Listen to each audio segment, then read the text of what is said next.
Tower was born with tremendous power, but could not control it. Every time his power erupted, the entire magic tower shook, causing untold consequences. He was given the mission to defeat the dark forces and, at the same time, learn to control himself. Oscar's journey is a series of dangerous trials, fighting monsters and discovering the origins of his mysterious power. This is a dramatic story revolving around the magic tower, breathtaking battles, and secrets gradually being unveiled. Oscar was kneeling on the ground, surrounded by corpses. His hands were placed on the ground, a small magic circle appearing. Oscar spoke, "Answer me." Light radiated around his hands. Oscar weakly asked, "If anyone is alive, please answer me." The surrounding space remained silent, without a response. Blood and corpses were piled high. He did not give up, calling out, "If you can't speak, move, or make a sound." Next, the magic circle grew larger, surrounding Oscar as he sat there. He pleaded earnestly, "Please." Looking up, his face sorrowful, he thought to himself, "So, in the end, there is no one. Am I the only one alive?"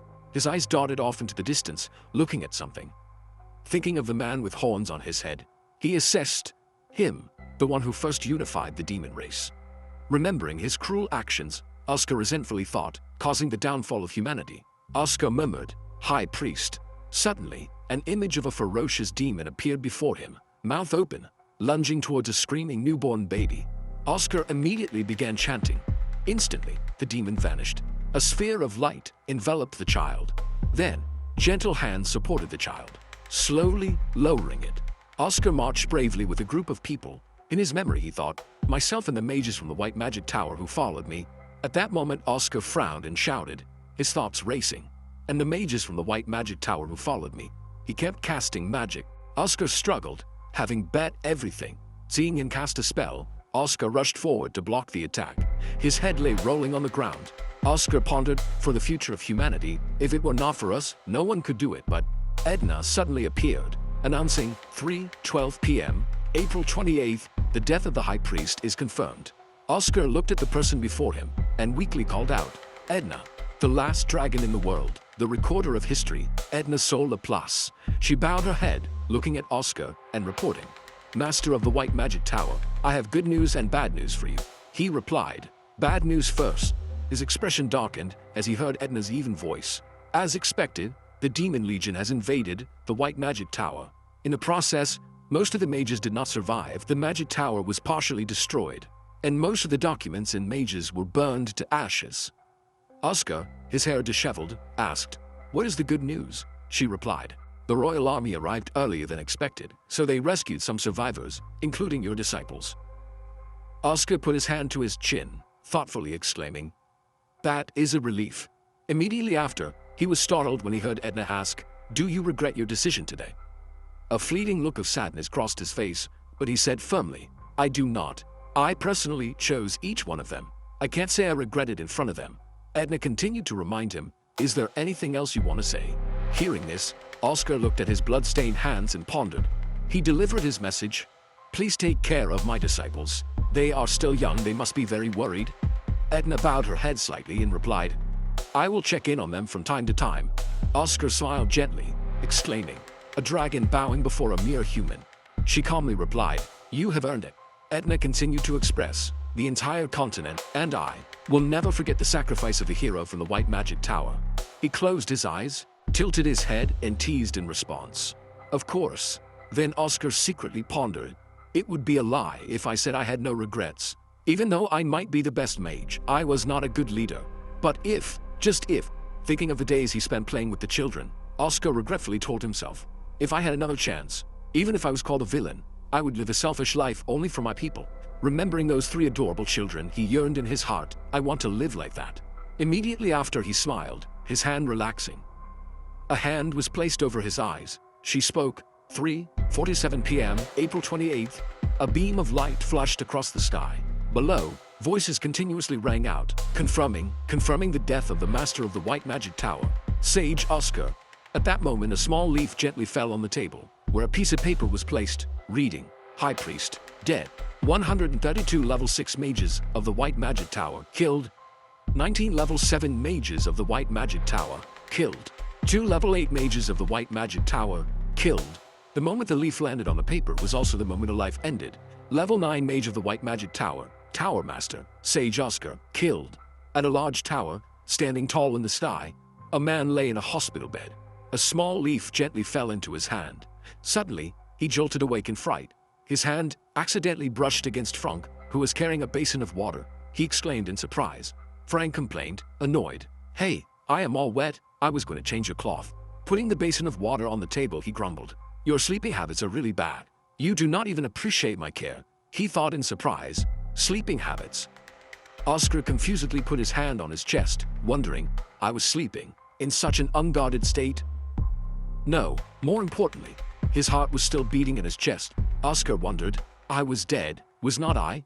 Remembering the moment he was stabbed in the heart, he was constantly doubting, why is my heart? Oscar was still immersed in his thoughts. Surely the high priest pierced through my heart. Suddenly a loud knock echoed, along with a shout. Hey, what is going on? Maxim entered with a menacing aura, shouting, You are awake. Behind him was the shattered door, what used to be a door. Frank hurriedly ran to block him, advising, Elder, calm down. He only just opened his eyes 5 minutes ago. He angrily rushed forward, shouting, Get out of the way, Frank. I have let it slide several times already, but this time, I am definitely going to straighten this bastard out, he said in a panic. He is still a patient. Suddenly, the two of them froze when they heard his voice. How am I still alive? Immediately, Maxim's expression became even angrier as he replied, Right, you are even surprised that you are still alive, Oscar cluelessly asked. That robe, it seems you are a mage from the white magic, Tower, right? Sitting on the hospital bed, he ordered, explain the situation in detail, daring to speak to me like that. Frank tremblingly asked, confused, Hey, what is going on? Maxim, hearing this, petrified, muttering non-stop, explain. Sparks flashed in his eyes. Maxim crazily asked again, explain. His hand rose, rushing forward and shouting, Have you lost your mind? You should be begging and showing remorse. Looking at the hand coming down in front of him, Oscar wondered in his heart. Hack, an assassin planted by the demon race. If so, immediately, Oscar deployed a magic circle, windshield. The outstretched hand was stopped. He calculated, if this windshield forms instantly and blocks the hand, the opponent's wrist will break like straw. Looking at the person before him, he assessed. This lowly guy did not even think about it before attacking. Suddenly, the magic gradually disappeared, causing Oscar to think in surprise. The windshield disappeared. Looking down at his palm, he stunned and complained in his heart, Wait, what pathetic magic is this you? Maxim waved his hand nonchalantly, replying, The windshield was pretty good. So all this time, you are not just goofing off. Then he walked away, instructing, I will postpone disciplining you for embezzling research funds, so for now, just focus on recovering. Frank hurriedly pushed Maxim away, adding, Goodbye, sir. Then he turned to look at Oscar and asked, Hey, are you crazy? On the other hand, Oscar on this side was constantly trembling, wondering in his heart, the windshield disappeared as soon as I used it. How long have I been asleep? Frank started walking, complaining, You know Elder Maxim's personality. You are really strange. Oscar did not answer, but clenched his fist, telling himself, Mana flow, mana quantity, and mana purity are all crap. Is this really my body? In his heart, he was constantly screaming, What happened to my body? Then he shouted, What day is it today? Frank flinched, lamenting, Oh my gosh, September 21st, you have been unconscious. He doubtingly muttered, I have been asleep for 5 months. He walked to touch the glass, looking out and continuing, What are you saying? It has only been almost a day. Immediately after, Oscar sighed and ordered, Whatever. Call Lloyd. If not, Gilly or Shasha, I need to hear the exact situation from them. Hearing this, Frank called out, confused, Huh? He cast magic on the door, guessing. Doesn't seem like acting. Did he really lose his memory? Even if he ignores the traitors, how dare he say the Tower Master's name so casually? He sat on the bed, listening and asking. Puzzled, traitors, Frank replied. Did you even forget about that? Is it a side effect? Not stopping there, Frank continued to recount. Lloyd Schultz left the White Magic Tower to become a disciple of the Red Tower Master, and Juliet Dominic ran away with high-level magic books. Oscar immediately became angry and shouted, veins popping, How dare you spew such bullshit? Frank turned his head, blankly looking. He looked at him, thinking, Huh? The atmosphere around him is not wavering at all. Is he telling the truth? He then regained his composure and asked. So Shasha became the Tower Master. Frank expressed admiration, praising, He is totally the best. Oscar sweated, wondering how could a 5-year-old become a Tower Master. On this side, Frank clutched his head, exclaiming, Add a 2 in front of the 5. Looking at the clueless, happy boy in front of him, he reassured himself, That is right. Some children have very rich imaginations. Why are you getting angry at a child, sage Oscar? Catching his reflection in the glass, Oscar exclaimed, "But those lies sound pretty real." Suddenly, his face showed a momentary stunned surprise. Oscar gasped, embracing his unfamiliar face. At that moment, Oscar sat in a chair, muttering to himself, "Even seeing it with my own eyes, it is still unbelievable. It has been 20 years since my death." Looking at the magnificent city before him, he thought in disbelief, "It has developed so much." Looking off into the distance, Oscar asked curiously, "That thing that is shining is called a street lamp, and those are cars." Looking at the smiles of the people of this era, he pondered, "It is all thanks to the magic technical revolution." Then he propped his hand up, sighed, and thought, "They would have wanted to see this so much." Pressing his finger against the glass, Oscar recalled, when the world was on the verge of collapse, every place was filled with eyes giving up. Looking at a new, steadfast Oscar in the glass again, he told himself, "Realisation time is over. It is time to sort out everything I know about this body's owner." After that, he crossed his legs, assessing himself. Oscar Crushen, adopted by the White Magic Tower at the age of 10, and is currently 20 years old. He is a level 1 mage from a ruined noble family, a handsome face though. Feeling the energy within him, Oscar lamented, "But he is a terrible mage. Tripled, and only reached level 1.